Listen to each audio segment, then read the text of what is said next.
2 மாதங்களுக்கு முன்பாக ஏற்பட்ட மிகப்பெரிய மழை வெள்ள சேதத்தால் ஏரல் ஆற்றுப்பாலம் அரித்து செல்லப்பட்டு விட்டன. இந்த ஆற்றுப்பாலத்தின் போக்குவரத்து முழுவதும் முடிந்து போன காரணத்தினால பழைய பாலத்தை சீரமைச்சு தற்காலிகமாக போக்குவரத்து ஏற்பாடு பண்ணாங்க. அதுல மண்ணு கொட்டி போக்குவரத்துக்கு ஏற்பாடு பண்ணியிருக்காங்க.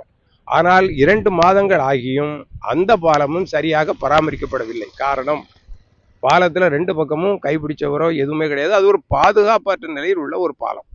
தற்காலிகமாக போகலாம். ஆனா இப்போ அது மிகப்பெரிய ஆபத்தை உருவாக்கி கொண்டு இருக்கிறது. குறிப்பா இன்னும் சொல்ல போனா, இந்த பழைய பாலத்தை சீரமைச்சு வச்சு போக்குவரத்துக்கு ஏற்பாடு பண்ணதுனால பாலம் 6 4 பக்கமும் திறந்திருக்கு. இப்போ 4 பக்கமும் திறந்து இருக்கிறதுனால வெளியிலிருந்து வர்ற மக்கள் எல்லாமே 4 பக்கமுமாக ஆத்துக்குள்ள இறங்குறாங்க. பெரிய பாலம் இருக்கும்போது ஒரு வழி மட்டும் இருந்துச்சு, ஒரு இடத்துல மட்டும் குளிச்சுக்கிட்டு இருந்தாங்க. அப்பவே உயிர் சேதங்கள் ஏற்பட்ட இடங்களில் சில இடங்கள்ல போர்டுகள் இருந்துச்சு, பாதுகாக்கப்பட்டிருந்தது. ஆனா இப்போ என்னன்னு கேட்டா, 4 பக்கமும் போறதுனால எங்க இறங்குறாங்க எங்க குளிக்கிறாங்கன்னு தெரியல. இப்ப மட்டும் 3 உடல்கள் இறந்து போஸ்ட்மார்ட்டம் பண்ணி அரசனுடைய ரெக்கார்ட்ல ஏறி இருக்கு. இந்த மாதத்துல மட்டும் நினைக்கிறேன்.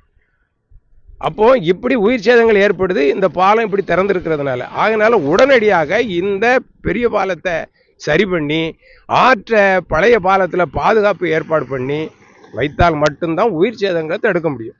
இன்னொன்று, இந்த போடப்பட்ட தற்காலிக இந்த பாலத்துக்கு வர்ற பாதைகள் எல்லாம் குண்டும் குழியும் ஆகி மிகப்பெரிய சேதத்தை பழுதடைந்து போச்சு.